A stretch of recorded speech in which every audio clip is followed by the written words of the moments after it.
I'm no tech genius, but I knew if I wanted my business to crush it, I needed a website now. Thankfully, Bluehost made it easy. I customized, optimized, and monetized everything exactly how I wanted with AI. In minutes, my site was up. I couldn't believe it. The search engine tools even helped me get more site visitors. Whatever your passion project is, you can set it up with Bluehost. With their 30-day money-back guarantee, what do you got to lose? Head to Bluehost.com. That's BLUEHOST.com to start now. Hello, beautiful people. How's your week going? Thank you for joining me for this week's episode. I'm delighted that you've chosen to spend your time with me. Thank you. So on this week's show, I've got an answer to the age-old question, can you develop a British accent later in life? And some slang phrases you could use to tell someone that you're off to bed. But before we start, I just wanted to mention a new course that I've put together specifically for those of you who are in India or have an Indian background. I'll put the link to it in the notes, but essentially it's a mini course that focuses on the British accent sounds that can cause particular problems for Indian speakers. Now, the material is taken from my British accent bundle, so if you have that one already, there's no need to get this course. And like the bundle, it's accessed through the membership portal on the website and is a 12-month subscription. As it is a mini course, it's priced at a very low £9. It's the introductory offer. So if that sounds interesting, click on the link in the show notes. But enough of that, let's get on with the show. Section 1. Think in English? Blimey, that's a brain workout. If English is not your first language, have you ever tried exclusively thinking in English? Not only thinking, but thinking in English with RP pronunciation. So here's the T, pun intended.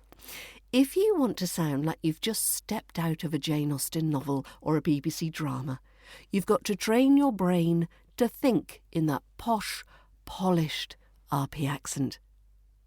So here's 5 practical tips to train your mind for better speaking. 1. Narrate your day like you're hosting a podcast. Whether you're stuck in traffic or waiting in line for coffee, describe what's happening in your best RP accent. It seems the barista has mistaken my flat white for a latte. How utterly inconvenient. It's a fun way to practice without feeling like you're auditioning for the crown. Number 2, upgrade your inner monologue. Instead of thinking, I'm so tired, try, one does feel rather fatigued this morning. It's a small shift, but it helps you get into the rhythm and tone of RP English. Plus, it makes even the most mundane thoughts sound delightfully sophisticated. Number 3, shadow RP speakers in real-life scenarios. Listen to RP speakers, think David Attenborough or Emma Watson, and mimic how they describe everyday situations. So, for example, while cooking dinner, imagine narrating it like a nature documentary. And here we observe the humble spaghetti, gently boiling to al dente perfection. Number 4, label your world in RP English. Stick post-it notes around your house with RP pronunciations of everyday objects. For example, write bath instead of bath, or garage instead of garage. It's a subtle way to train your brain to associate words with their RP sounds. And number 5, practice polite complaints. RP speakers are masters of understatement. Next time something goes wrong, practice saying it with a touch of British restraint. For example, instead of, this coffee is cold, try, I do believe this coffee has lost its warmth. It's polite, it's posh, and oh so British. Thinking in English is just the first step if you're ready to take your accent game from meh to marvellous. My British Accent Bundle is your golden ticket. It's packed with everything you need to sound like you were born sipping tea in Kensington. Go to learningbritishaccent.com/bundle. Go on, treat yourself.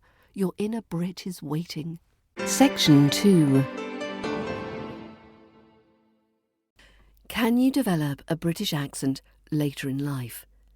Many adults or older individuals believe they can't acquire a British accent or any new accent later in life due to a combination of psychological, physiological and societal factors. Does this sound like you? Which reason do you hide behind that's stopping you learning to speak English with an RP British accent? Is it 1. The critical period hypothesis? So what is this? This is the idea that there's a critical period in childhood, usually before puberty, when the brain is most adaptable to learning languages and accents. After this period, it becomes harder to acquire native-like pronunciation. So why does it affect beliefs? Well, many people assume that because children pick up accents more easily, adults are incapable of doing so. While it's true that children have an advantage, adults can still learn new accents with effort and practice. Is it reason number 2? Fear of judgment. So what is this?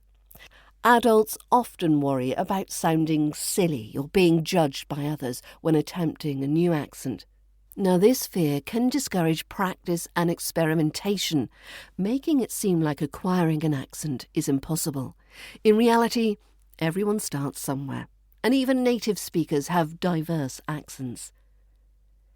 Is it reason number 3, lack of exposure or immersion? So what's this? Adults may not have the same level of exposure to the target accent as children, especially if they aren't living in an environment where the accent is spoken daily. So, without consistent exposure, it can feel harder to internalise the sounds and the rhythms of the accent, leading to the belief that it's unattainable. What about reason number 4? Muscle memory and habit. So what's this? Over time, the muscles used for speech become accustomed to producing sounds in a particular way, making it harder to change.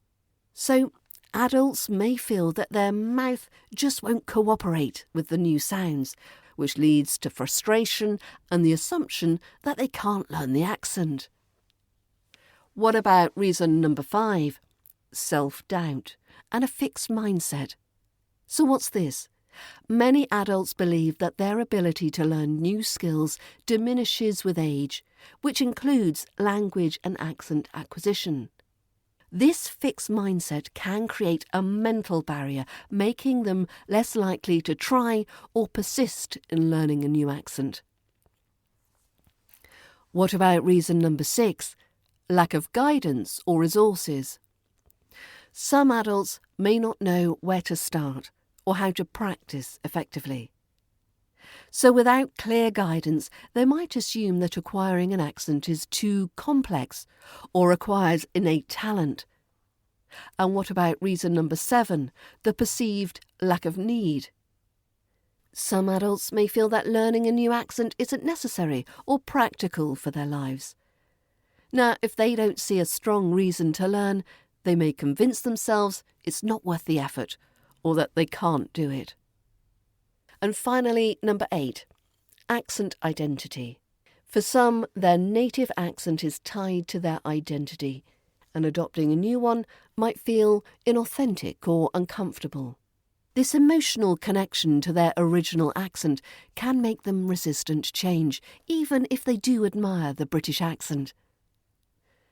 But why is it possible anyway? While these factors can make it challenging, they don't make it impossible. Adults have advantages too, such as better self-discipline and focus.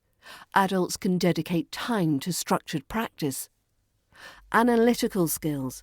adults can break down the accent into specific sounds and patterns. And motivation. If the desire is strong enough, adults can achieve remarkable results. With consistent practice, exposure, and the right mindset, anyone can develop a British accent regardless of age. It's all about persistence and embracing the learning process. And if you want some training to guide you through, join the British Accent Bundle, learningbritishaccent.com/bundle. And don't be afraid to shine.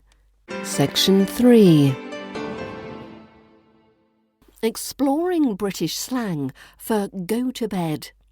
Now, I thought you might find it interesting to learn some British slang phrases for go to bed. These expressions are commonly used in everyday conversations and can add a bit of local flavour to the language. So here's a few examples, along with their origins and some pronunciation tips. Number 1. Hit the sack. Hit the sack. This means, obviously, to go to bed. So this phrase dates back to the early 20th century when mattresses were often filled with hay or straw sacks. Hitting the sack literally meant lying down on your bed. So, for example, it's been a long day. I'm going to hit the sack early tonight. Hit the sack. The sack. Not the sack, the sack. So hit has got that short I sound. Hit. Hit the sack. Hit the sack. We sort of lose that t sound from hit because we're going straight into that the. Hit the sack. Hit the sack. And sack rhymes with bag. Number 2. Take a kip. So this is to go to sleep or to take a nap. Now, the origin of the word kip comes from the Danish word Kippe, meaning a hut or a cheap lodging house. Over time, it evolved to mean sleep in British slang. So, for example, I'm just going to take a kip before the party tonight. I'm just going to take a kip before the party tonight. So kip rhymes with ship, kip, ship. Take a kip. Keep it short and snappy. So we use the weak form of a, so it turns into a. Take a kip. Take a kip. Number 3, crash out. Crash out. So this means to fall asleep, often due to exhaustion.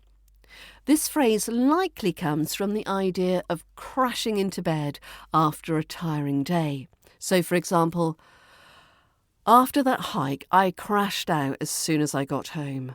After that hike, I crashed out as soon as I got home. We're mushing these words together. Crash out. Crash out. So, crash out. Crash out. Number 4. Get some shut-eye, which means to get some sleep. This phrase dates back to the early 1900s and refers to closing your eyes, shut-eye, to sleep. So, for example, I need to get some shut-eye before my early meeting tomorrow. I need to get some shut-eye before my early meeting tomorrow. Shut-eye. So it sounds like shut-eye. Shut-eye when it's spoken in conversation. Shut-eye.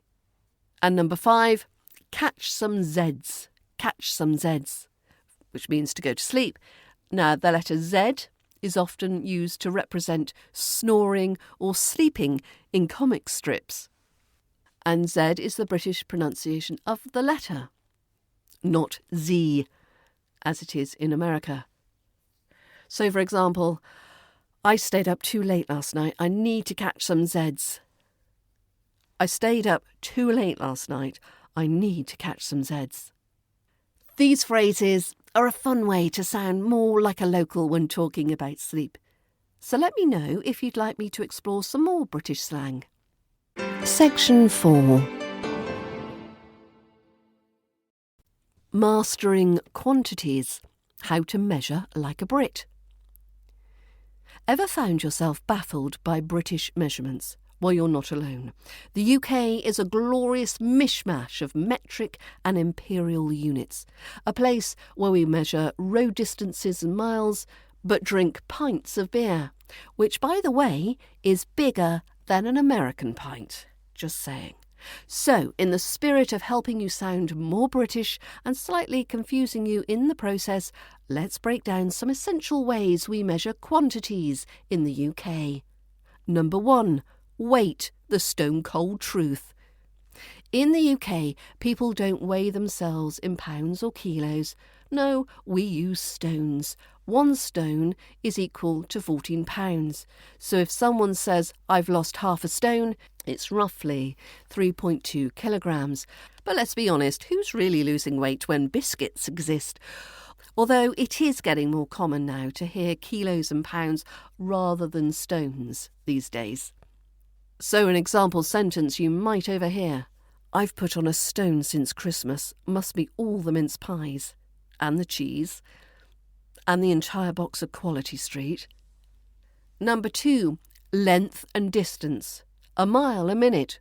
Or maybe a millimetre a year. The UK still uses miles on road signs. But for smaller things, we bounce between millimetres, centimetres and metres. So, for example, my neighbour lives a mile away, but I swear every time I visit it feels like 10. So a bonus confusion, a furlong is 220 yards, but unless you're at the races, you'll never need to know that.